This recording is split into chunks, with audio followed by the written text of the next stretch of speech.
It's amazing how quickly the rain can get you down, especially as it goes up your sleeves and soaks into your clothing as you pack up camp. By the time I was done packing up, I was miserable. How much longer till the rain stops? As soon as we started driving, however, things improved. I was having fun again, exploring parts of the world I had never seen before, one of only a few people in this remote part of Maine. And then... Oh, here's another mesh running across. Battery's almost dead.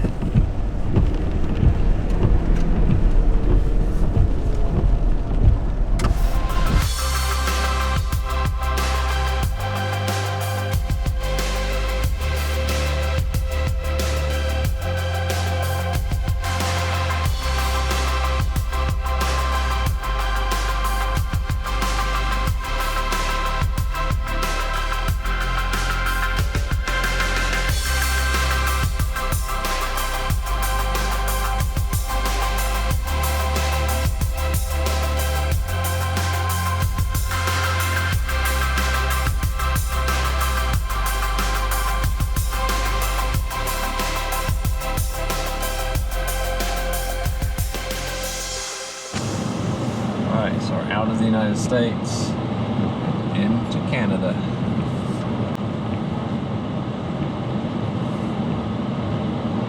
Well, let me welcome you to Canada. I don't know why, but I think it's pretty cool the way another country right now. We are in Canada. It is day 7 and we just crossed one of the most remote border crossings from Maine into Canada. And it's crazy because when you're in Maine, we traveled probably 100 miles of dirt roads, if not more, and saw no settlements, no gas stations. And as soon as you cross into Canada, you've got maybe a mile and then you're onto pavement. And we've got a gas station coming up in another 5 minutes or so, so Wes can finally fill up. Last night was a little bit damp.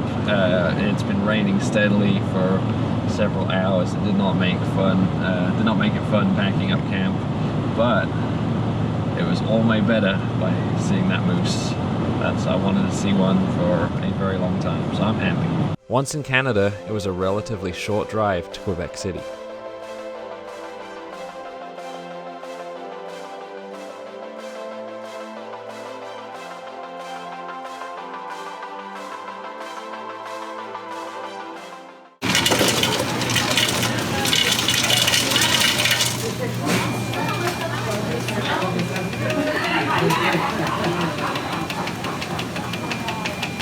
After 2 years, you finally got Fruitopia. I know. I can't believe they have it here of all places.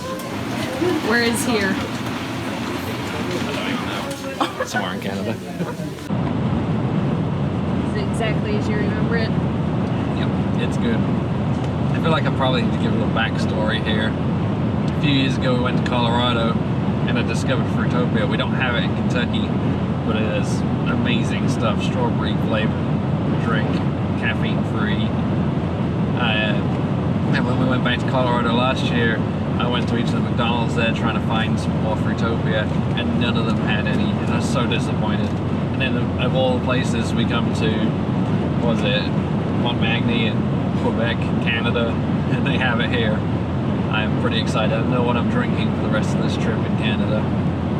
From Quebec City, we went east to camp on the island in the middle of the St. Lawrence River.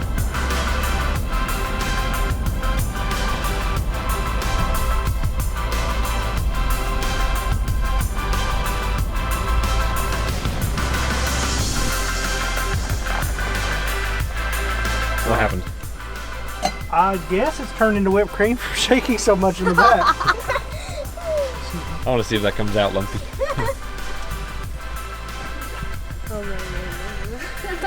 Oh. That's not so bad. That's because the lumps are staying in there.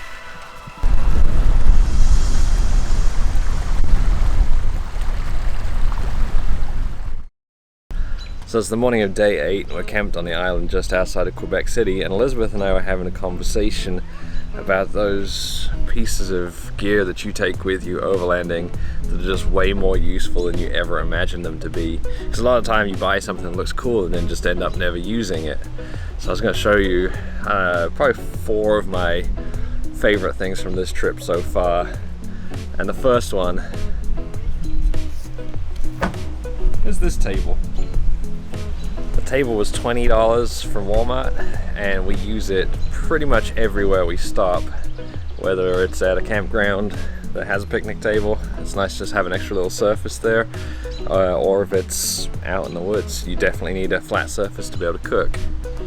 The second thing is this fridge, and I can't believe it's taken me so long to get a fridge, but I couldn't really justify getting one because I always thought a cooler was good enough.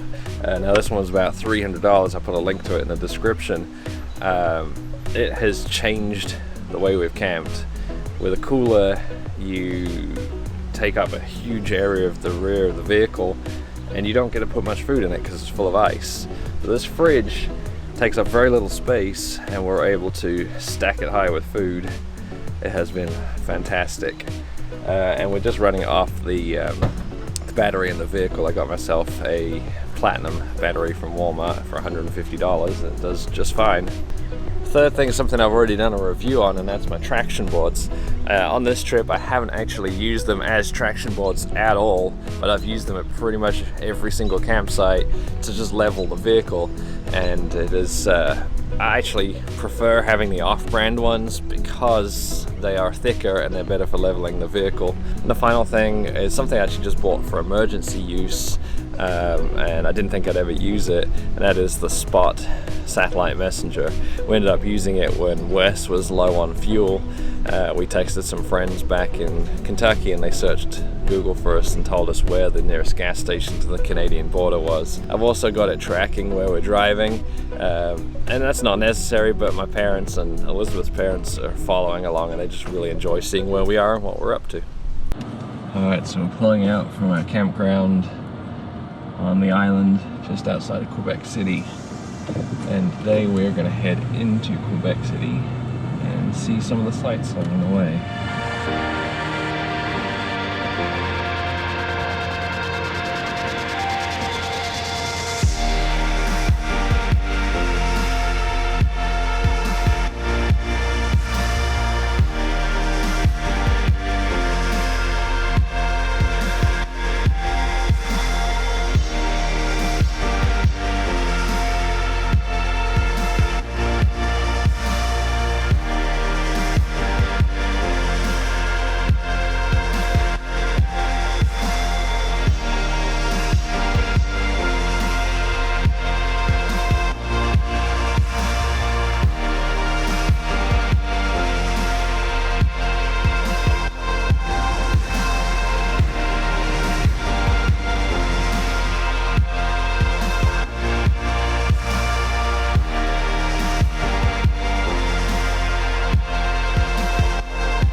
Alright, dinner tonight is apparently some kind of Canadian. Poutine.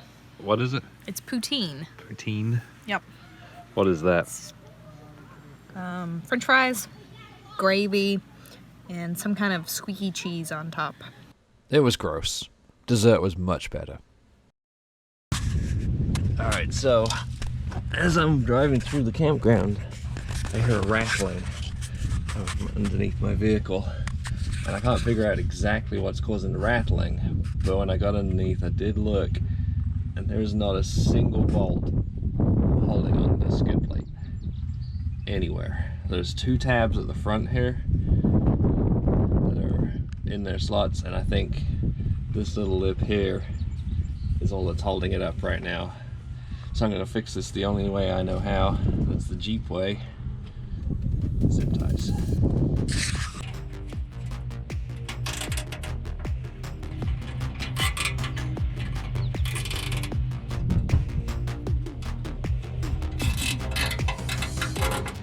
It is day 9 of our trip, and today we're leaving Canada, heading back down into New Hampshire. So we've got about 5 hours on the road today, and we're going to try and get into camp nice and early.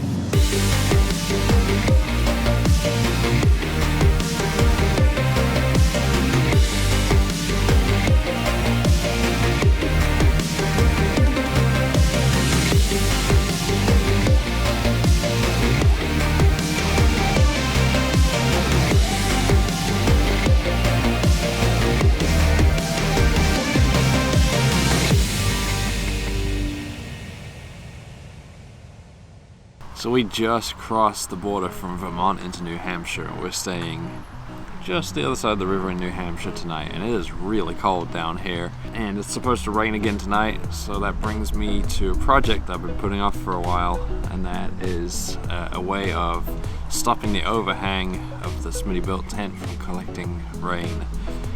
So I've got myself some PVC pipe. I'm going to cut it to 47 inches.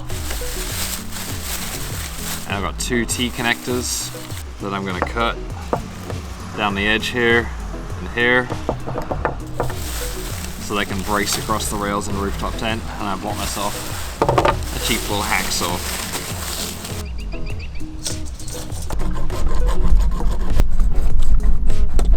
This is the end. It's just the T-connector cut in half.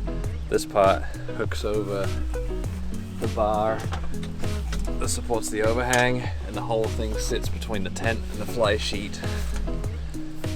Kinda like this.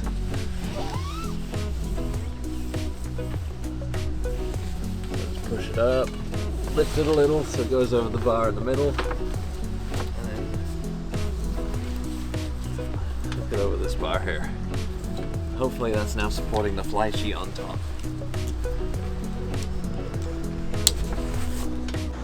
Right now you can't tell, but we'll see in the morning if water is collected up there.